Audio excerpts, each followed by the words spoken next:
Bienvenue dans cette vidéo de présentation sur le parcours client. Nous allons commencer par les petites techniques pour accueillir votre client le mieux possible au sein de votre institut ou de votre spa. La première des choses, c'est toujours d'avoir le sourire, que ce soit au téléphone ou au moment du rendez-vous. Soyez toujours bienveillant et positif, même si vous avez eu des mauvaises nouvelles. Il faut vraiment être souriant et ça s'entend au niveau de votre voix. Quand le client va arriver à l'institut ou au spa, la première des choses, c'est de lui proposer de s'installer dans un lieu d'écoute un peu intimiste où vous allez pouvoir faire le point sur votre carte de soins et le choix du massage qu'il va faire le jour du rendez-vous. Vous pouvez également, avant le soin, proposer quelques petites attentions par une collation ou bien des oshibori chaudes en hiver pour réchauffer les mains ou bien glacer l'été pour pouvoir rafraîchir les mains, la nuque et pouvoir être détendu avant de commencer le massage. Ensuite, la chose la plus importante dans un accueil client, c'est l'entretien préalable que vous allez avoir avec lui ou avec elle avant le massage. Il y a des questions très importantes à lui poser, donc il faut faire attention, il ne faut pas être intrusif, il faut être attentif et il faut vraiment ne pas les infantiliser non plus. Donc choisissez bien les mots que vous allez utiliser lors de ces questions. La première des choses, c'est de savoir si votre client a déjà été massé ou non. Quand c'est un premier massage, c'est vous qui allez orienter le choix du client sur la technique qui va être appropriée. La deuxième chose, c'est de savoir comment il ou elle se sent aujourd'hui. L'humeur du jour, si il ou elle est fatigué, stressé, énervé, avec une charge mentale importante. Il faut vraiment poser ces questions pour savoir quel massage va être le mieux adapté le jour du rendez-vous.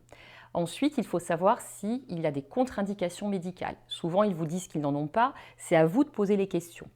Est-ce qu'il y a eu une opération, une fracture, une maladie? Si elle est enceinte, si c'est une dame, il faut le savoir pour pouvoir sortir de la carte de soins les massages qui sont contre-indiqués lors du rendez-vous. La deuxième question très importante qu'il faut poser, c'est de savoir les tensions qu'ils peuvent avoir au niveau de leur corps. Est-ce qu'ils ont des tensions en haut du dos, en bas du dos, au niveau des jambes? Ça va vous permettre aussi de savoir si vous allez faire un massage avec une pression appuyée ou douce. Il faut vraiment jouer là-dessus pour pouvoir adapter la pression au moment du soin. Autre point de vigilance, il va falloir poser la question à votre client de savoir les zones et les endroits où il ne veut pas être massé.